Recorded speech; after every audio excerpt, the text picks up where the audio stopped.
Nous sommes ici à la dégustation des Coteaux du Languedoc, Faugères et Saint-Chinian, 3 appellations dégustées sur 2 jours. C'est vraiment là que le guide se crée, puisque tout part des dégustations, qui sont des dégustations collectives dans les régions de production par les professionnels, qu'ils soient œnologues, techniciens, producteurs, négociants, sommeliers également, des gens qui connaissent les vins de la région et qui sont capables de les juger, de les déguster.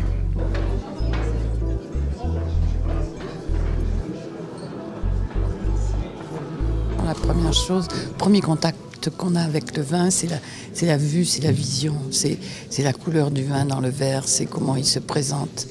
Finalement, ça, c'est le premier contact. C'est un contact très, très important qui marque le cerveau très rapidement, ce qui induit presque un préjugement, je vais dire, sur le vin. Donc, un vin qui se présente très bien, avec une belle brillance. C'est un vin vers lequel on ira plus facilement. Un vin qui est légèrement terne ou trouble, c'est un vin sur lequel on aura un petit peu d'appréhension. Les vins sont jugés par des jurys de 3 personnes, où on a les différentes sensibilités, techniciens, producteurs, négociants, sommeliers qui sont représentés. La dégustation représente cette année à peu près 800 échantillons à goût dégusté, qui vont être dégustés par un petit peu moins de 200 personnes sur les 2 journées.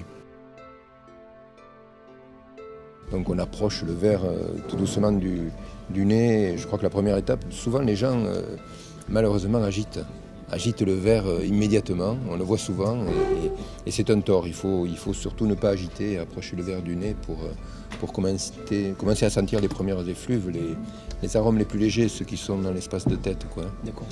Voilà, et ensuite donc on plante le nez dans le verre et là on perçoit davantage d'arômes. Et puis ensuite donc on pratique une première agitation, on perçoit d'autres molécules, d'autres arômes, et une seconde agitation qui a pour effet de casser le vin, c'est-à-dire on fait de l'émulsion un petit peu dans le verre, et à ce moment-là vous percevez la totalité, je dirais, des arômes perceptibles au niveau olfactif.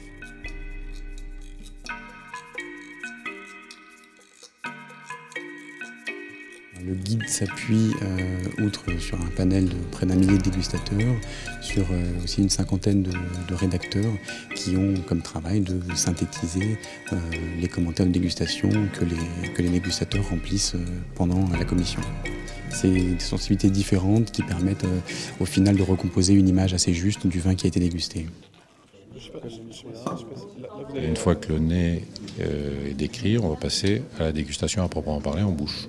Donc une petite gorgée dans la bouche qu'on fait tourner et on va voir dans le temps quels sont les éléments qui se découvrent au fur et à mesure. Et là, ce qui est marrant, c'est qu'à l'étape gustative, vous avez également des perceptions qui peuvent être, des perceptions d'odeur qui peuvent être différentes de celles perçues au nez, tout simplement parce que dans la bouche, le vin monte en température, on monte à 37 degrés, puis on déglutit, on a donc un phénomène de relargage de molécules qui vont repasser dans l'air expiré donc, au niveau des fosses nasales et donc réimprégner, apporter d'autres informations odorantes au niveau des fosses nasales. Et donc là, on peut également inscrire des nouveaux arômes qui seront apparus au cours de cette seconde phase de perception.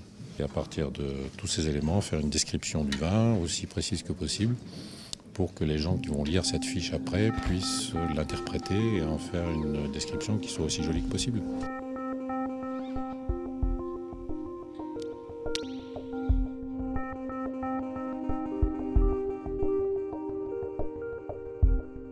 Alors, les dégustations du guide Hachette des vins se déroulent dans toutes les régions de France, en Luxembourg et en Suisse, ce qui fait à peu près une centaine de lieux de dégustation différents.